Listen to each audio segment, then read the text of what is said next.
సికింద్రాబాద్లోని doctor Narayana college of hotel management లో 100% job guarantee 966365 Arunachal में हमने लगातार हमारी सरकार बनती रही है और भारी समर्थन से बनती है। सिक्किम में भी हमारे एनडीए की सरकार करीब करीब क्लीन स्वीप के साथ, अरुणाचल क्लीन स्वीप, आंध्र, मैं अबू बाबू को पूछ रहा था, बोले हिस्टोरिकली ये सबसे हाईएस्ट विक्ट्री है।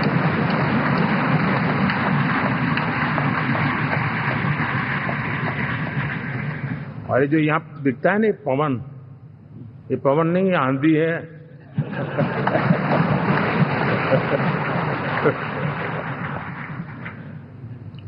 आंध्र ने इतना बड़ा हमारे प्रति जनमत दिया है।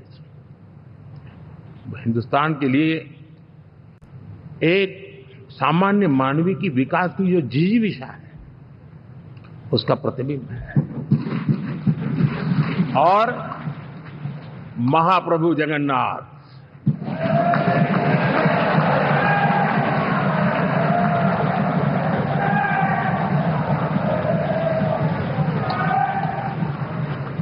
और मैंने अनुभव किया हमेशा, मैं हमेशा मानता हूं ईश्वर के अनेक रूप होते हैं, लेकिन जब मैं भगवान महाप्रभु जगन्नाथ जी को याद करता हूं तो मैं हमेशा मानता हूं ये गरीबों के देवता है।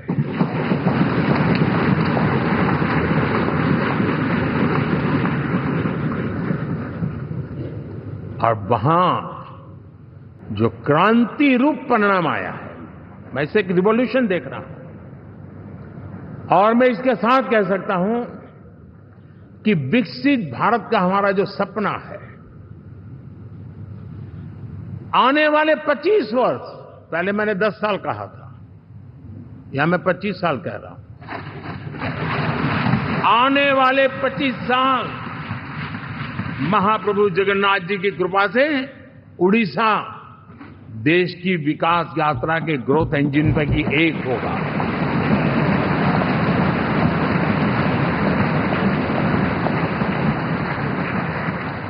साथियों,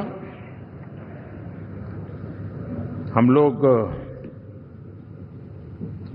जब 4 जून के नतीजे चल रहे थे, मैं तो अपने काम में कुछ व्यस्त था,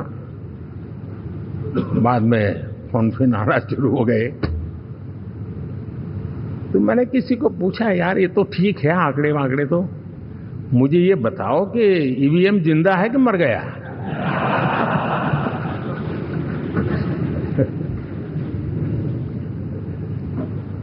क्योंकि ये लोग तय करके बैठे थे कि भारत के लोकतंत्र और लोकतंत्र की प्रक्रिया के प्रति विश्वास ही लोगों का उठ जाए, और लगातार ईवीएम को गाली देना। और मुझे तो लगता था कि शायद इस बार वो ईवीएम की अर्थी क्या जुलूस निकालेंगे, लेकिन 4 जून शाम आते आते उनको ताले लग गए, ईवीएम ने उनको चुप कर दिया। ये ताकत है भारत के लोकतंत्र की।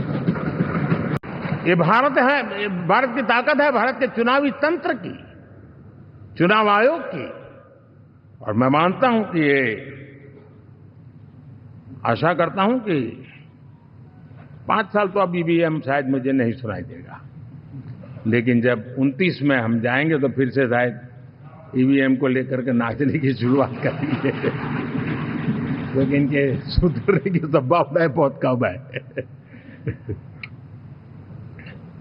आप देखिए, चुनाव के समय मैंने पहली बार देखा, शायद हर तीसरे दिन इलेक्शन कमीशन के काम में रुकावट आए, इसके लिए सुप्रीम कोर्ट के दरवाजे खटखटाए गए, भांति भांति की एप्लीकेशन, और एक ही टोली थी। और लोकतंत्र के प्रति जिनका भरोभार अविश्वास है, ऐसे लोग सुप्रीम कोर्ट का उपयोग करते हुए कैसे रुकावट डाले, इसका निरंतर प्रयास करते रहे। और चुनाव आयोग की ताकत का एक बड़ा हिस्सा अदालतों में, इस पीक अवर्स में, चुनाव के पीक अवर्स में यानी कितनी निराशा लेकर के ये लोग मैदान में आए थे कि उन्होंने पूरा हमला उसी इंस्टीट्यूट पे लगा दो ताकि चुनाव के कोई भी परिणाम आए हम दुनिया के सामने भारत को भी बदनाम कर लें। ये षड्यंत्र का हिस्सा था दोस्तों, और कभी भी देश उनको माफ। సుమన్ టీవీలో మీ పర్సనల్ అండ్ బిజినెస్ ప్రమోషన్స్ కోసం కింది నెంబర్కి కాంటాక్ట్ చేయండి.